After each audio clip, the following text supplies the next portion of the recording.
Naquela manhã, ele queria ficar um pouco mais na cama, mas tinha a empresa, tinha o trabalho, tinha os negócios, tinha o dinheiro que era tão importante na sua vida. Levantou-se, vestiu-se, desceu, engoliu o café.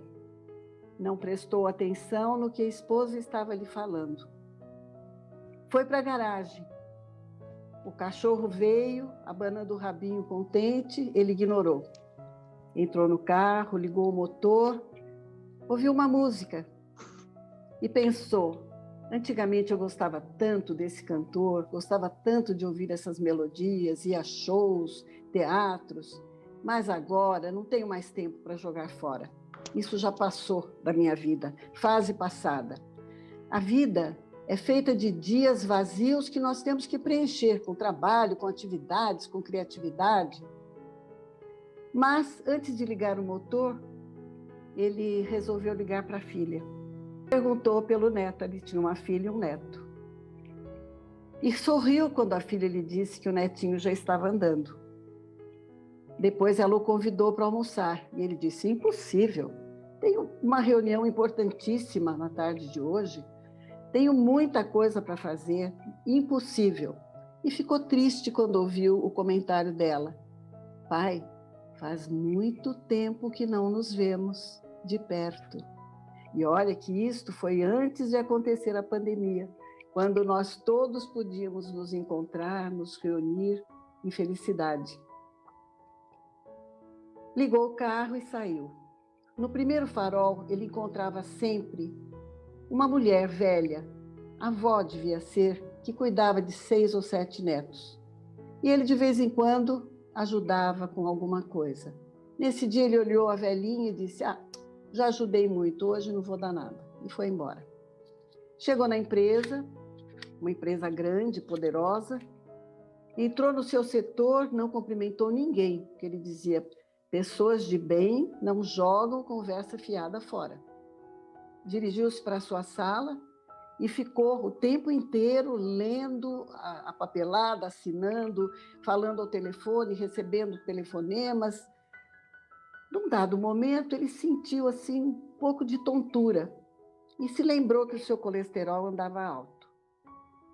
Mas pensou: qualquer hora eu faço o check-up que o médico me pediu. Na hora do almoço, a secretária, como sempre, levou o lanche, mas ele comeu lendo a papelada e não agradeceu. Mais tarde, alguma coisa não deu certo, ele chamou o gerente, que era o seu braço direito, e gritou bastante com ele, humilhou, dizendo que ele era incompetente, que ele não sabia fazer as coisas, na frente de todo mundo. Aí, já estava na hora quase que da reunião. A reunião era num outro prédio.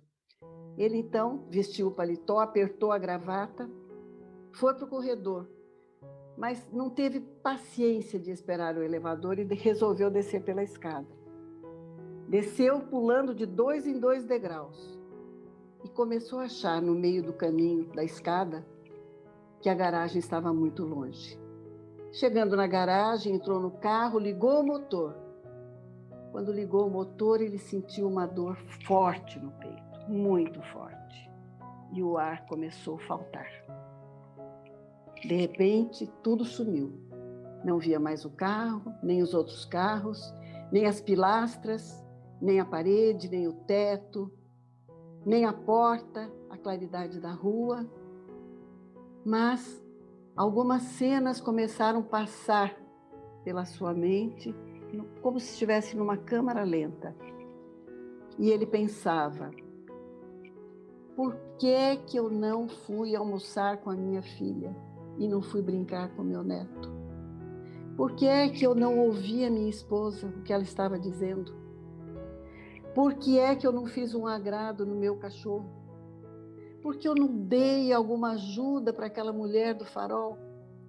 Por que eu não cumprimentei os funcionários do meu setor? Por que eu não agradeci a secretária o lanche que ela me leva todos os dias? Por que eu humilhei o gerente, que é competente, que é meu amigo? Por que eu fiz essas coisas? Por que eu não fui pescar no último final de semana com os meus amigos que me convidam sempre? A dor persistia, mas uma dor maior começou a aparecer, a dor do arrependimento. E ele não sabia se o que doía mais eram as coronárias entupidas ou era a sua alma que se rasgava naquele momento. Então ele ouviu um barulho como se algo quebrasse dentro do seu coração.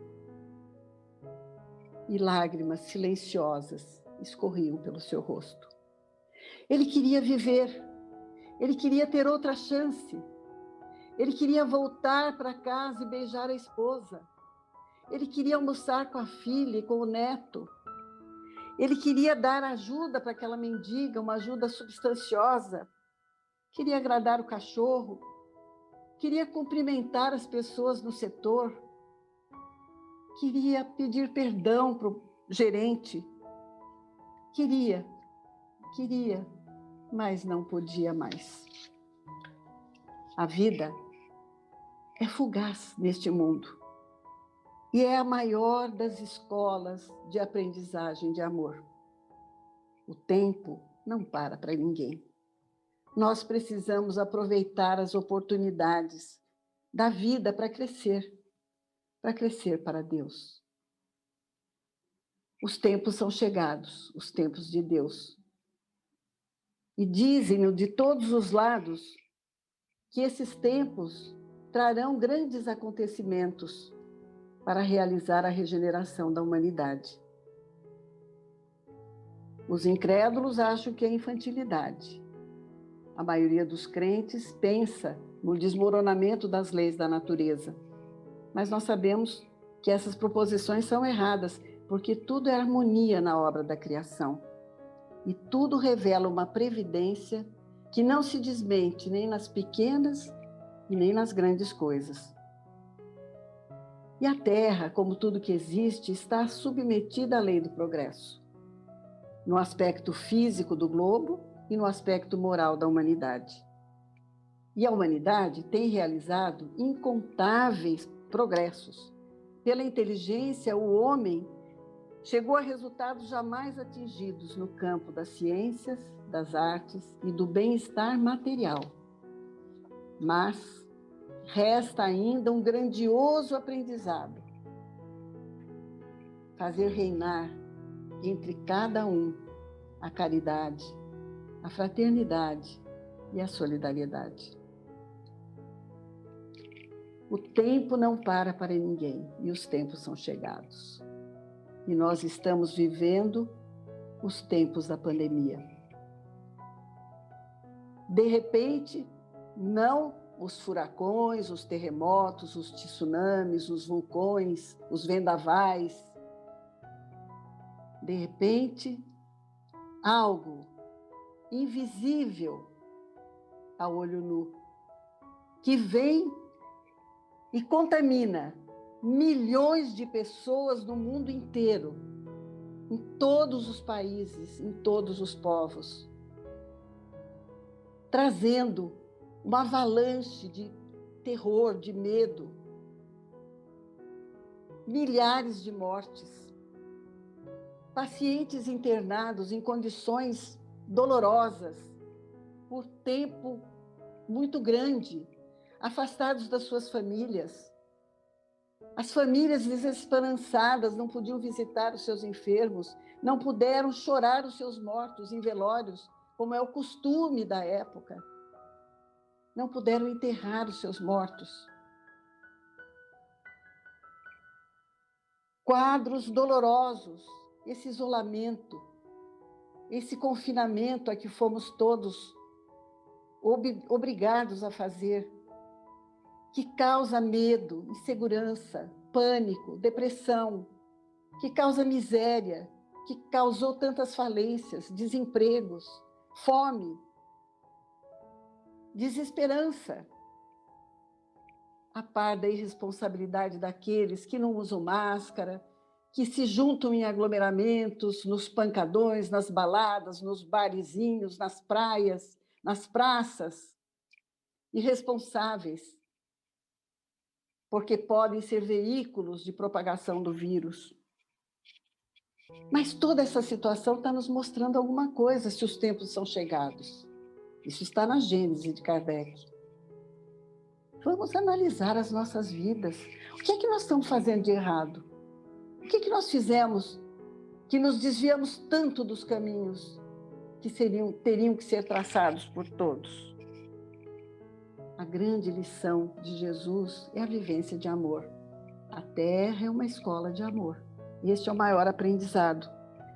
E estamos sofrendo nessa fase de tanta angústia. E precisamos voltar os nossos pensamentos para Jesus. Vinde a mim, todos vós que andais aflitos e sobrecarregados, que eu vos aliviarei. Jesus não se dirigia aos corruptos que lesam as outras pessoas e sofrem porque não têm todos os ganhos que necessitam. Aqueles que enganam e sofrem porque não atingem os seus objetivos. Jesus se dirigia aos justos e aos bons, os que sofrem por causa da justiça, os que sofrem porque não são entendidos. Vinde a mim, todos vós que andais aflitos e sobrecarregados, e eu vos aliviarei. E vamos nos lembrando do Consolador que Jesus prometeu naquela memorável reunião com os apóstolos, quando fala para eles da sua partida. Ele diz: se me amais, guardai os meus mandamentos. E eu rogarei ao Pai, e Ele vos enviará um outro Consolador, que virá para explicar todas as coisas, e para explicar tudo o que eu vos tenho dito, e para ficar convosco para sempre.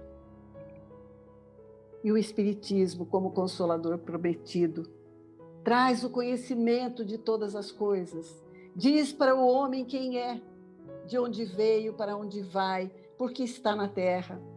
Atrai os princípios da lei de Deus e consola pela fé e pela esperança. E repetindo o convite de Jesus, nos convida também à lei do amor. Jesus, quando andou pelas terras da Galileia, convidou algumas pessoas para participarem do grande festim que é o reino dos céus no coração dos homens. Pedro e André, rudes pescadores, ele convidou para serem pescadores de almas. Mateus, que era coletor de impostos, ele convidou para que coletasse os bens dos céus através das virtudes do coração. Maria Madalena, a jovem, para o novo aprendizado que se lhe apresentava.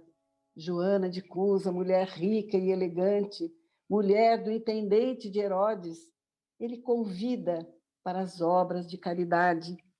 Zaqueu, ele convida lá do sicômoro onde ele tinha subido para ver Jesus, homem de posses largas, ele convida para a beneficência. Maria, da Betânia, jovem, idealista, ele convida para o valor da meditação. E Marta, sua irmã, que era zelosa dona de casa, ele convida para as obras do pensamento divino. Nicodemos, o doutor da lei, que um dia foi lhe perguntar o que tinha que fazer para ter o reino dos céus, para ir para o reino dos céus, Jesus lhe diz: Nicodemos, se tu, que és doutor da lei, em Jerusalém, não sabes o que lhe falo da terra, como vais saber quando vos falar das coisas dos céus? A Nicodemos ele convida para o trabalho da santificação. E convida Lázaro no sepulcro para atestar a manifestação do poder divino. E no último momento, do último dia, na cruz ainda, convida o ladrão crucificado ao seu lado, para que despertasse para a sublime esperança. Jesus continua nos convidando. Convida os ofendidos para terem misericórdia. Convida os orgulhosos para serem humildes. Convida os egoístas para o desinteresse, para a abnegação. Convida os vaidosos ao recato. Convida os violentos à mansidão, à pacificação. Convida os vingativos para que perdoem. Aqueles que só pensam nas coisas materiais. Acena com a vida futura e pede que sejam vistos os bens do Espírito. Aos poderosos, ele convida a bondade, a indulgência, a tolerância, a compreensão, a aceitação dos outros como são. Aos subalternos, ele convida a prática de todos os deveres com amor. Aos enraivecidos, ele convida a uma vida de bondade e de benevolência. Aos impacientes, ele convida a tolerância. Aos que têm ódio, ele suplica pelo amor. Aos indiferentes, ele convida à piedade e ao devotamento. Aos viciosos, que adquiram virtudes. E aos justos e aos bons, convida para que vivam a sua mensagem de amor, espalhando felicidade e paz onde quer que estejam. Na verdade, o grande convite de Jesus é para que nós sejamos o homem de bem. E como é o homem de bem? O homem de bem é aquele que pratica, na sua pureza, a lei de justiça, de amor e de caridade. Interroga a sua consciência sobre os seus atos. Se pergunta se fez todo o bem que podia, se não fez o mal. É benevolente, não tem preconceitos de raça, de cor, em cada semelhante, um irmão.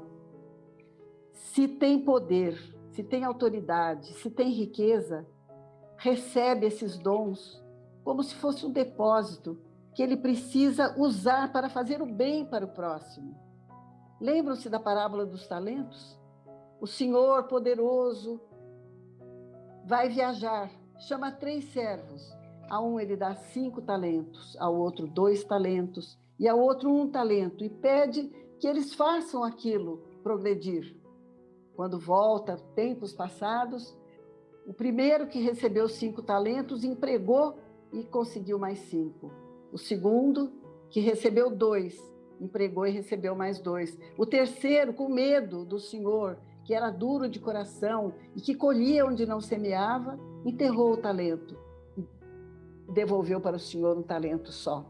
E o Senhor, então, tira esse talento e dá para o que fez mais, para aquele que redobrou os 5 talentos. O que quer dizer isso? Nós temos que usar em benefício dos outros, não só em benefício próprio. O homem de bem não se envaidece, porque ele sabe que tudo aquilo que Deus lhe permitiu, lhe pode ser retirado a qualquer instante. Se na sociedade tem algumas pessoas sob a sua direção, trata todos com benevolência, com bondade, porque sabe também que são seus iguais perante Deus. Usa a sua autoridade para elevar a moral dos outros e não para esmagá-los com orgulho. Se ele ocupa uma posição de subalternidade, se é empregado, ele cumpre os seus deveres com amor, com segurança, com fidelidade. O homem de bem tem fé em Deus, tem fé na sua justiça, na sua bondade, na sua sabedoria, e coloca o seu tesouro não nas coisas materiais, mas nas coisas do Espírito. E aqui eu lembro Jesus novamente, que dizia que o reino dos céus é semelhante a um campo onde havia um tesouro.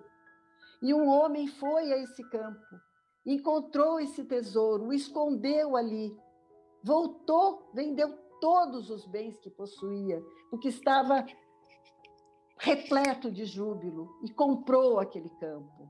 É isso que está faltando para nós fazermos. Essa conquista do reino dos céus, através das virtudes do coração, da bondade, do amor, da indulgência, da misericórdia. O homem de bem não é vingativo, perdoa as ofensas, porque sabe que da mesma maneira que perdoar, será perdoado. Ele perdoa porque ele sabe que o perdão liberta, o perdão não escraviza. Você perdoa e segue. Enfim, o homem de bem respeita nos seus semelhantes todos os direitos que a lei da natureza concede, assim como ele gostaria que os outros respeitassem também os seus direitos. Mas Jesus não só nos convida, ele também nos abençoa quando nós aderimos ao seu programa de implantação da lei de amor nos nossos corações. A sua voz ressoa até hoje em nossos ouvidos e em nossos corações. Bem-aventurados os humildes, porque deles é o reino dos céus. Bem-aventurados os que choram, porque serão consolados. Bem-aventurados os mansos, porque herdarão a terra. Bem-aventurados os que têm fome e sede de justiça, porque serão fartos. Bem-aventurados os puros de coração, porque verão a Deus. Bem-aventurados os pacificadores, porque serão chamados filhos de Deus. Bem-aventurados os perseguidos por causa da justiça, porque deles é o reino dos céus. E quando por minha causa fordes perseguidos, injuriados, e disserem contra vós todas as calúnias, regozijai-vos, porque grande será o vosso galardão nos céus. Assim também perseguiram aos profetas que viveram antes de vós. E eu gostaria de ler, encerrando essa palestra, a última mensagem que recebi de Meimei. Queres seguir Jesus? Desejas seguir Jesus? Amas os seus ensinamentos luminosos? Emocionas-te com a sua história, com os seus feitos milagrosos, com a sua mensagem de amor. Por que então te deixas levar pelos chamamentos que te faz o mundo, deixando-te dominar pelas paixões que te avassalam a alma, que te velam os olhos, que te embrutecem o espírito, pelas infelizes escolhas que faz? Vamos, acorda, que ainda há tempo. Sabes quem és, porque estás aqui. Sabes também para onde irás. A vida futura te espera em felicidade, se hoje enfrentares a realidade e bem desempenhares o teu papel. Sabes bem o teu propósito de vida, que é desenvolver-te para seres feliz, fazendo a felicidade ao teu redor. Não te amedrontes diante do caminho que terás de percorrer. Outrora o justo percorreu o Calvário e morreu na cruz, sem merecer, sem queixas, obediente, em humildade, imolou-se por toda a humanidade diante dos desígnios de Deus. Mas deixou bem claro o caminho. Se queres mesmo seguir Jesus, despe-te do orgulho e da vaidade, esquece-te do teu egoísmo, tira a venda dos teus olhos, enxerga no caminho o teu irmão, tão ou mais necessitado do que tu. Estende-lhe as mãos em auxílio, esquece as tuas dores, renuncia aos teus interesses pessoais em favor do bem-estar desse que te pede ajuda. E através dele, com certeza, poderás entender o que de ti espera o Cristo, nosso Senhor. E então, coração aliviado ao entenderes a lição, poderás sentir o Mestre em sua longa caminhada e perceberás que, afinal, és seguidor de Jesus.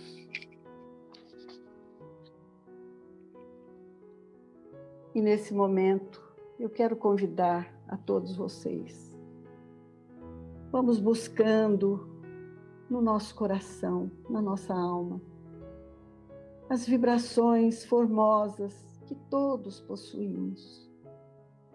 E vamos, neste momento, permutando estas vibrações entre nós, para que possamos formar um só pensamento, um só coração, e juntos, abraçados em espírito, vamos em busca de Jesus, o mestre da vida, agradecendo a dádiva desta noite e rogando que abençoe as nossas energias, para que elas possam transformar-se em bênçãos de paz, de luz, de amor, para todas as pessoas que sofrem neste mundo, para todos os povos, para todos os países, para todas as criaturas. Que Jesus abençoe os enfermos, que essas vibrações sejam lenitivos, sejam consolo, sejam cura para todos aqueles que necessitam. E vibremos, Senhor, por esta casa abençoada, a Fraternidade Batuíra, pelo Batuíra Projeto Renascer, por todos aqueles que nós atendemos com orações, com alimentos. Senhor, ser presente nas nossas vidas, não apenas hoje, neste momento tão lindo das nossas almas, mas em todos os momentos em que vivermos. Abençoa-nos o lar, abençoa-nos a família, abençoa os nossos amigos, abençoa os trabalhadores desta casa e todos os que estão aqui reunidos nesta noite de hoje. E que assim seja, Senhor.